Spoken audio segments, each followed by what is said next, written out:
Em nome do Pai, do Filho e do Espírito Santo. Amém. Louvado seja nosso Senhor Jesus Cristo e para sempre seja louvado. Obrigada, Senhor, por mais essa manhã contigo, por mais todos os tempos que podemos passar na sua presença, Senhor. Que seja sempre assim. Nós diante de Ti, Te louvando, Te agradecendo, clamando sua misericórdia. Bom dia, meu irmão, minha irmã, que alegria estarmos aqui nessa leitura orante. A igreja nos traz as seguintes leituras para essa segunda-feira, dia 17. Na primeira leitura, continuamos em Ezequiel, capítulo 24, do 15 ao 24.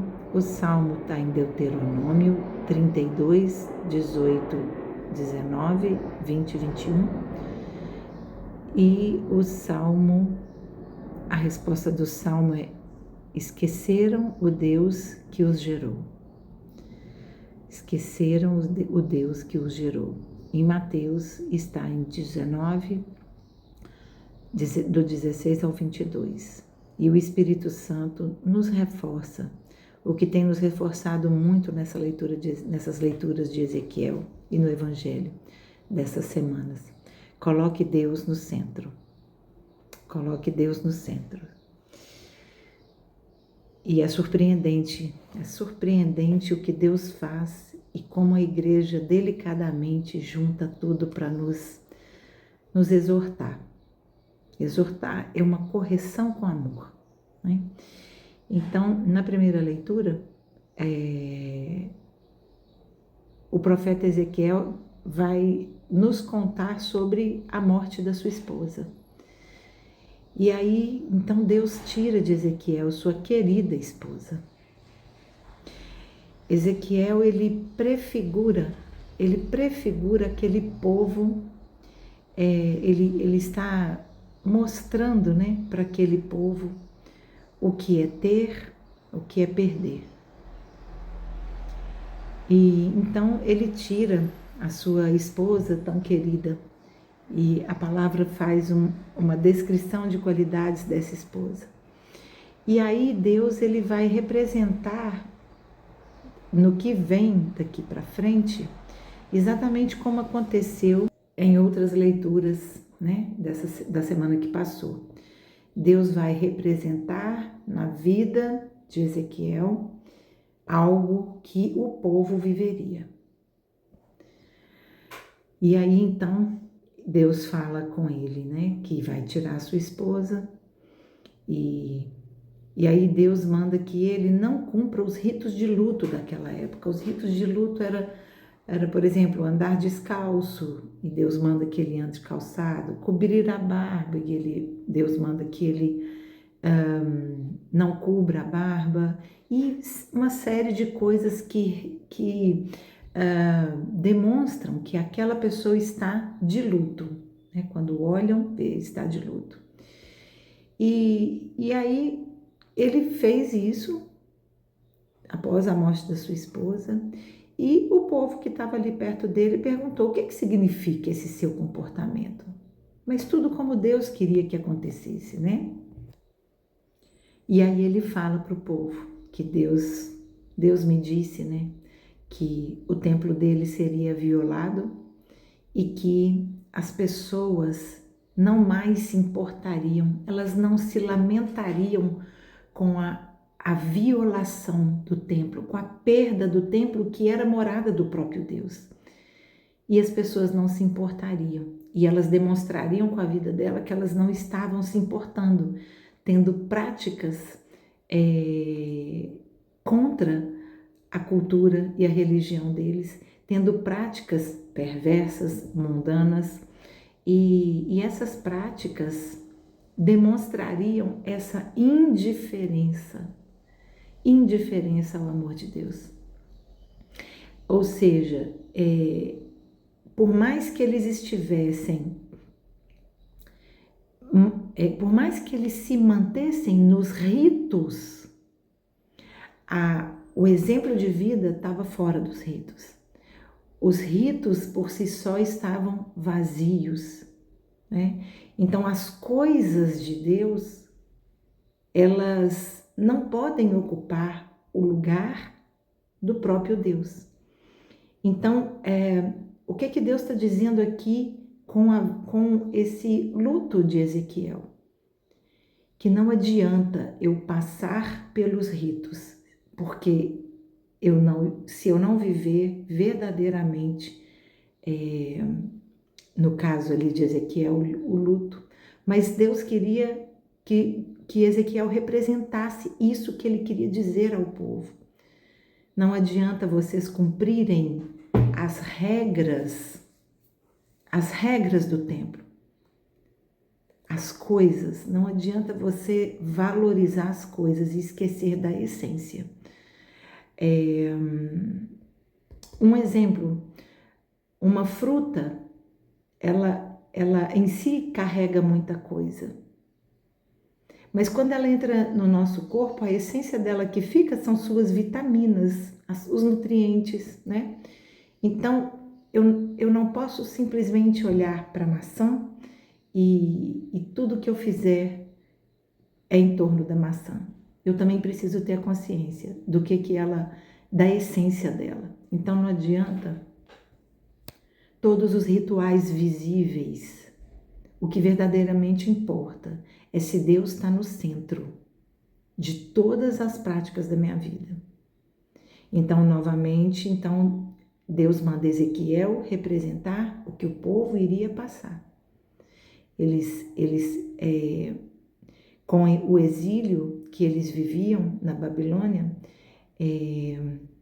eles passariam por isso, essa indiferença ao verdadeiro sentido de tudo, e ficariam presos a rituais, como as superstições, né? Eu fico apegada de que é essa fitinha que vai realizar as coisas na minha vida. Mas essa fitinha não é nada. O próprio Deus é aquele que realiza as obras na minha vida, né? Então, as pessoas estavam perdendo o sentido disso, de que Deus não são as coisas. Deus não é as coisas.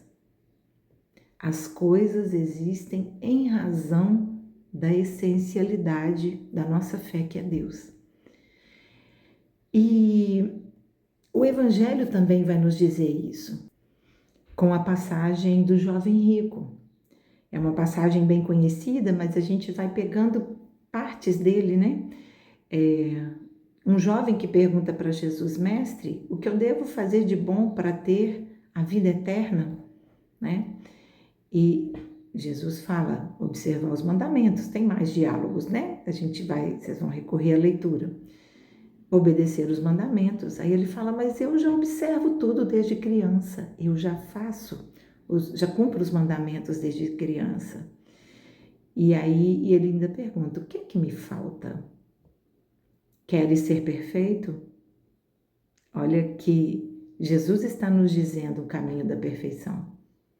Vai, vende tudo e dai aos pobres. Se despoje da sua vida e se ofereça aos pobres. Meu Deus! Uau! E terás um tesouro no céu. Depois vem e me segue. Depois que você se despojar de si, aí sim você vem e me segue. E assim também, essa é a ligação que nós temos do Evangelho com a primeira leitura, né?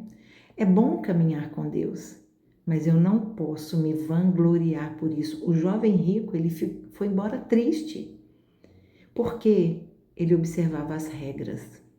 Ele valorizava as coisas que ele fazia, mas ele não se preocupava com o que era essencial no que se fazia, né? Ele não observava qual era a importância de tudo. Isso é uma arrogância, né? O jovem, ele era apegado, assim como nós somos apegados, assim como o povo lá de Ezequiel era apegado à ritualidade. Esquecendo, não é que o rito não seja importante, o rito é importantíssimo, mas nós não podemos ser mecânicos Eu vou rezar um terço, eu não posso ser mecânica nisso. Eu tenho que entender a essência do terço. A essência do Santo Terço é Jesus, é a vida de Jesus. Não é conta por conta, simplesmente. É entender a essencialidade. Então, os 2 terços estão nos falando da idolatria. Que a idolatria, ela é uma arrogância nossa, né? E a gente fica achando que fazer tudo certinho, fazer tudo como a regra manda, né? Vai nos garantir uma vida eterna. Mas não é isso que vai nos garantir a vida eterna, né?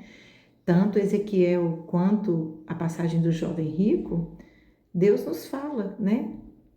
Que para seguir a Ele, conforme Ele deseja, nós precisamos nos despojar de tudo.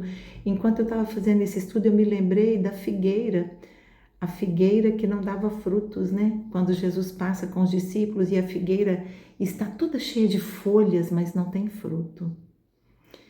Essa passagem da figueira, e quando eles voltam à igreja, a figueira está morta, né? Perguntam Jesus sobre isso.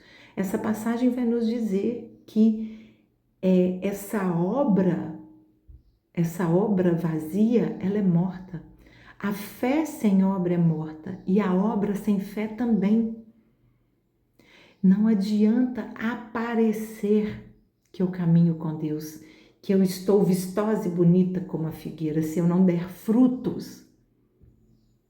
Está morto em mim a essencialidade da fé, que é Deus no centro.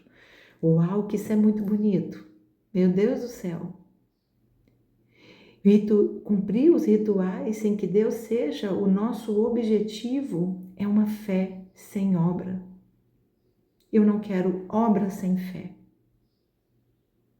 Eu quero uma fé que leve a construir uma obra que me leve para o céu. É a obra que nós temos, que construímos aqui, alicerçada na fé, na palavra de Deus, com Deus no centro, é que vai me levar no caminho para a vida eterna. E aí eu fiquei pensando também, né? O que hoje me apega nesse mundo que me atrapalha a caminhar para a vida eterna, né? O que hoje está me deixando pobre na terra e me deixando pobre no céu. Eu quero ser pobre para as coisas do mundo, mas nessa terra eu quero viver ricamente uma estrada que vai me levar para o céu, viver o céu na terra, né? Que costumam dizer. Então, e aí eu te pergunto, né? Quais são as lutas que vivemos hoje, que temos que encarar?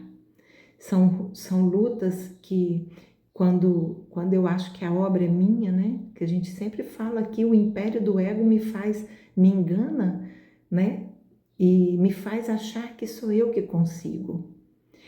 O povo de Deus com Ezequiel estava achando que era só isso, só fazer isso que eles conseguiam.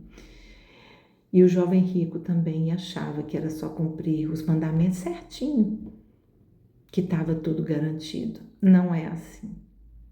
Nós precisamos nos despojar, tanto em Ezequiel quanto no Evangelho. Nós precisamos nos despojar do império do eu, para colocarmos Deus no centro, e quando Deus está no centro, nós nos submetemos.